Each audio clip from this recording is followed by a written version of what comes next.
Hello, my name is Nigel Thorne. I'm from Wales, and I have concerns about third-party organisations that will be influencing Welsh children's education. One such organisation is Brook Cymru, a Welsh offshoot of Brook, who describe themselves as sexual health and well-being experts. Brook have worked closely with Professor Emma Renold from Cardiff University, who is a huge advocate of queer theory, a praxis-driven philosophy that aims to undermine social norms. In January, Brook Cymru tweeted that they had started their partnership with Central South Consortium and are now training teachers in the local authority areas of Bridgend, Cardiff, Merthyr Tydfil, Rhondda Cynon Taf and Vale of Glamorgan. In February 2023, the Central South Consortium published a newsletter for teachers entitled Curriculum for Wales. The newsletter advertised drop-in sessions and also advertised professional learning events to be delivered by Brook Learn. Before exploring the type of training that Brook provide, it is worth recapping on queer theory and how it has influenced relationships and sexuality education in Wales. The word gender wasn't used to refer to humans at all until the start of the 20th century. It then came into use when the word sex became synonymous with sexual intercourse, as a polite synonym for sex. Partly it is claimed to stop men answering yes please to the question sex on official forms. Okay, name, Austin Danger Powers. Sex, yes please. In the 1950s, a new definition of the word was created, originating in the United States. This defined gender as the social expectations of the roles and behaviours of an individual based on their sex. As children, there is no limit to what we believe we can become. But as girls and boys, we are steered in different directions growing up. This happens because of what we call gender stereotypes, traditional ideas about what boys and girls can or should do. They may not always be obvious, but stereotypes are everywhere, and they start to follow us from our earliest days in the toy store, and continue to influence us when choosing subjects at school. In 1990, American academic Judith Butler published her seminal work, Gender Trouble, a work influenced by French post-structuralist philosophers, in particular the writings of Michel Foucault and Jacques Derrida. In her work, Butler postulates that within society there is a heterosexual matrix, a social expectation that boys will be masculine and sexually attracted to girls, and girls will be feminine and sexually attracted to boys. In order to break down this matrix, Butler proposes the dissemination of teaching that downplays the significance of biological sex and elevates the significance of a personal gender. Indeed, Butler claims that gender is performed, and a gender identity is created as a result of performing that gender. Her ideas have proven to be massively influential in academic circles. In an interview with American academic Derrick Jensen, Susan Cox explained. So, Derrick, you're certainly right in that there has been this massive coup in academia of queer theory, and we see it pretty much everywhere, especially in feminism today. So, queer theory basically problematizes what's called the binary opposition. For example, man versus woman. Queer theory argues that binary oppositions are inherently hierarchical, in that one term is privileged over the other as the primary, and the other term is merely its deviant or derivative. For example, man is primary and woman is merely the negation of man. For example, in psychoanalysis, women were theorized as being merely the lack of the penis. So queer theory argues that we need to deconstruct all of these social binary oppositions, for example, man versus woman, heterosexual versus homosexual, natural versus artificial, nature versus culture. And we do this through the strategy of queering. And queering is basically a strategy of conceptual and categorical border transgression, in which each category becomes essentially meaningless and not distinct from the other. For example, if we take man and redefine man as not being a male person, but whoever feels like a man, then we've queered that category and it is no longer distinct from woman. And this is seen as a progressive movement in getting rid of social oppression. Because queer theory views oppression as springing not from one class of people subordinating another and exploiting them for labor and resources for their material benefit, but oppression comes from this very act of labeling these groups in a binary fashion, which is seen as restrictive and oppressive, and people cannot express their authentic selves in this binary opposition. So when oppression is seen not as arising from these material relations of power, these class relations, but instead the labeling of these relations in a binary fashion, of putting people into these groups of categories, then it really drops power out of the equation. For example, Judith Butler, in her seminal text, Gender Trouble, which came out in 1990, at the beginning of the third wave of feminism and was hugely influential to the third wave, she argues that patriarchy is, she celebrates the fact that the term patriarchy has lost currency in recent feminist theory, and that we cannot identify males as a class as the oppressors of females, because this is too totalizing a gesture. And actually, this is not how it works, but oppression springs from these discursive structures of binary oppositions. And if we identify males as the oppressor class, that only works to strengthen the binary opposition. In 2014, Ruth Hunt from Cardiff took over the helm at Stonewall, the LGBT rights charity. Hunt had studied Judith Butler at university. She is not adverse to being less than transparent.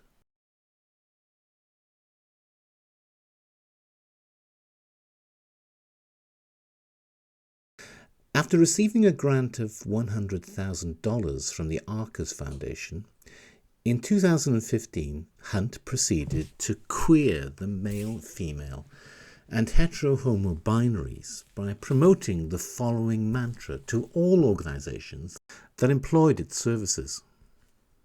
Trans women are women, trans men are men, non-binary people are valid. This has since become a mantra of the Welsh Government. In 2006, Professor Emma Renold from Cardiff University, the person primarily responsible for the implementation of RSE teaching in Wales, had an article published in the British Journal of Sociology of Education. The article was titled, "They Won't Let Us Play Unless You're Going Out with One of Them. Girls, Boys and Butler's Heterosexual Matrix in the Primary Years." Professor Renold concludes her article with a mission statement. The heteronormativity of gender relations in the early years is certainly ripe for some gender trouble, and some of this work is well underway and radically disrupting a range of gender and sexual truths in what might be more fittingly described as the heteroformative years. In a book titled Girls, Boys and Junior Sexualities, Exploring Children's Gender and Sexual Relations in the Primary School, published in 2005, Professor Renold quotes academic Richard Johnson. Queer theory is linked to forms of politics which deliberately seek to break down the fixed boundaries between the hetero-homo, gender and other binaries, to multiply sexual categories and ultimately dissolve them. Queer theory is a praxis-driven philosophy that aims to multiply categories between binary oppositions with the goal of dissolving the boundaries. It aims to undermine social norms. Queer theory may have remained a widely ignored hobby of gender studies scholars were it not for the rise of social media, where it has turbocharged an ideological belief that we all have a gender identity that is independent of our biological sex. Two researchers, Shay Woolahan and Hannah Birelli, investigated the role of microblogging site Tumblr, popular with teenage girls in the mid-2010s, in the popularization of gender identities. The most important theme on Tumblr during this era was disembodiment. You have to remember this as we start to go through all of these crazy gender and sexuality labels that came out of Tumblr during this era. Teenage girls are prone to disembodiment as they start to go through puberty and they experience things like sexualization and catcalling for the first time, and the body becomes a site of a lot of anxiety for teenage girls. The political ideology that they developed on Tumblr was therefore defined by a separation from the sex body and an intense amount of anxiety around sex and sexuality. So Tumblr identity politics emphasized emotional fragility, and any challenge to these micro-identities, no matter how honest or sincere, was met with outrage. This was also the time that trigger warnings and safe spaces became very popular in universities. You might remember phrases like check your privilege and do better. It all came out of this time. And now many people might be thinking that these ideas aren't new. They're from academia, particularly gender studies departments, and you'd be right. But these ideas were made real in concrete on Tumblr. Teenage girls are not particularly good at nuance or philosophy or anything else because they're kids. So the complex theories laid out in Butler became really crude and simplified.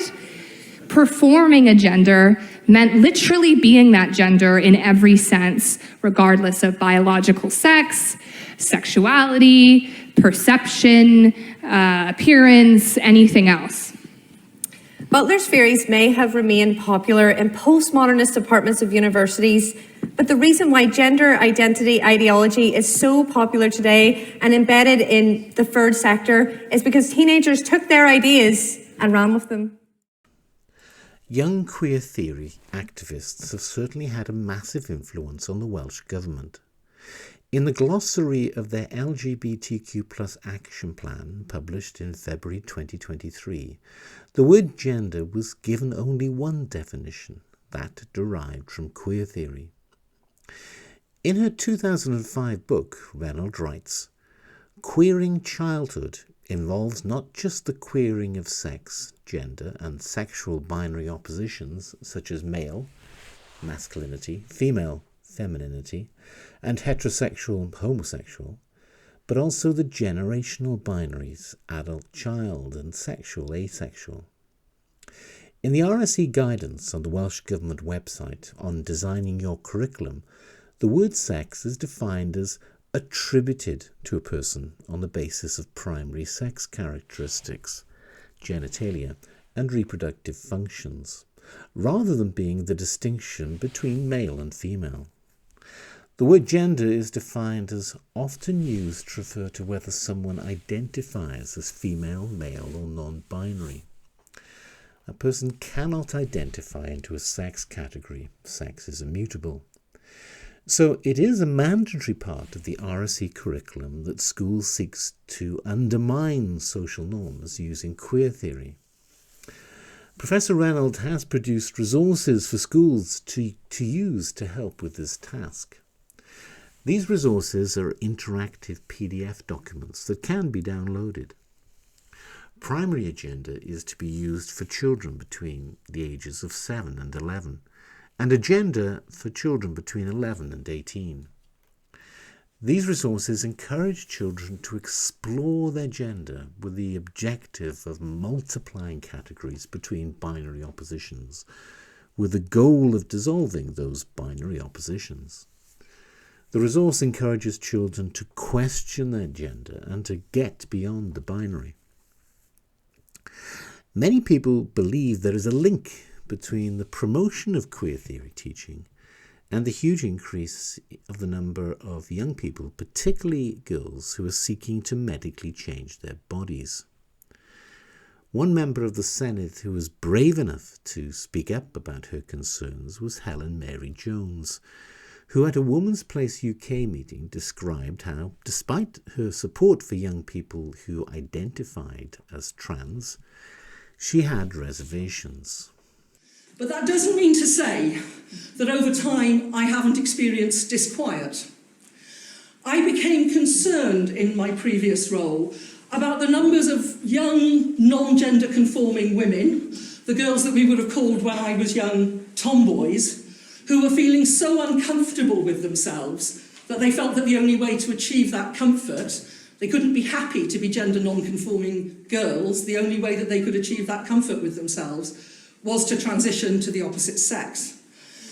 And I began to wonder how much of that was just that, when people can talk more openly about these issues, people can be themselves, and just as we've seen with lesbian and gay people, they can come out and they can be themselves. How much of this rise, particularly in girls identifying as trans, was to do with that, it being easier for them to do it, and how much of it was to do with how incredibly difficult it is to be a teenage girl in our pornified, hideous culture where everything is photographed every 5 seconds, where if you don't get this number of likes on Instagram, where you are nothing, where you can't get away from the bullies at school because they'll find you at home on social media.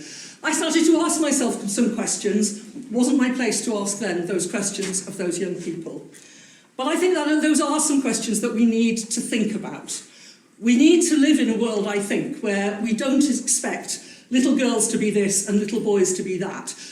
Children, young people, all of us ought to be allowed to be ourselves.